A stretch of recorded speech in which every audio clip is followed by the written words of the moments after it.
Hi guys, I was sitting and watching a movie and decided to make a shabby flower.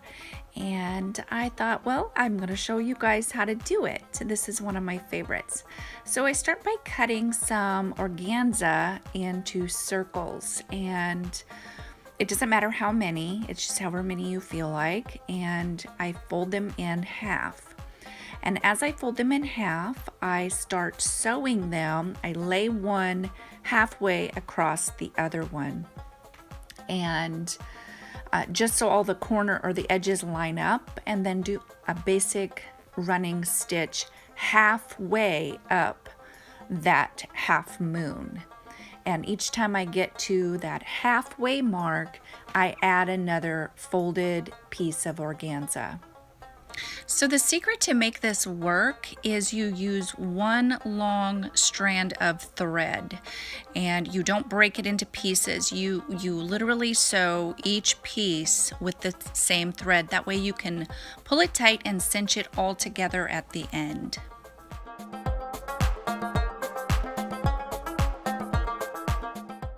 So like I said, I was watching a movie. I was actually watching that old Steve Martin movie, Roxanne, while I was making this flower. It's mindless. It doesn't take any amount of thought, and that's what I love about Shabby Chic flowers. They don't have to be perfectly cut. They don't have to be perfectly sewn. They're shabby, and they're supposed to look shabby. So after you're done sewing all of the pieces, then you've got this long strand, and they're all connected like this, and you can pull the string tight and cinch them all together, and it looks like this. And like I said, you can make it depends on how big of a flower you want, is how big of the circles that you cut. And you can use a multitude of different fabrics for this. And I'm going to use these little beads that are on stems for the stamen in the middle of my flower. And what you're going to do is start at an end and just roll it. You want your sewn edge on the same side, and just start rolling it up. And it's that simple. It's going to look like this. But I want to add these beads for a center to my flower. So I just put them in there, and I do hot glue them and start rolling. And I do add a bit of hot glue ever so often as I'm rolling, so because I want it to stay once it's made.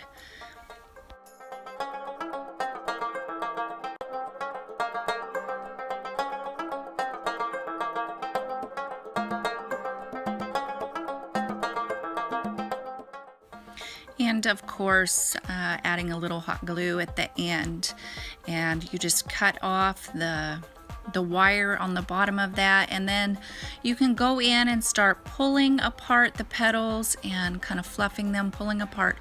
You can move them actually where you want them and fluff them up, because they're pretty tight once you first roll it. And you can just keep working with it and really shape it into something beautiful. And that's how it turns out. But I wanted to add a base, so I used some white tulle and cut some pieces, glued them onto a strip of lace that I just hot glued into a cylinder, and then added some of the tulle and then some cheesecloth. And I'll add that link on how to make those. I did the tulle exactly like I do the cheesecloth, and I have a video on how to make those. And then I just hot glued my flower right on top of that, and I love all of the pretty lacy details underneath it. And I wanted to make this to go on a Shabby Chic purse that I have, and I just used a safety pin on the back of it. That way I can remove it when I want to. So I hope you guys like this video. If you did, give it a thumbs up, and you guys have a great day. Bye-bye.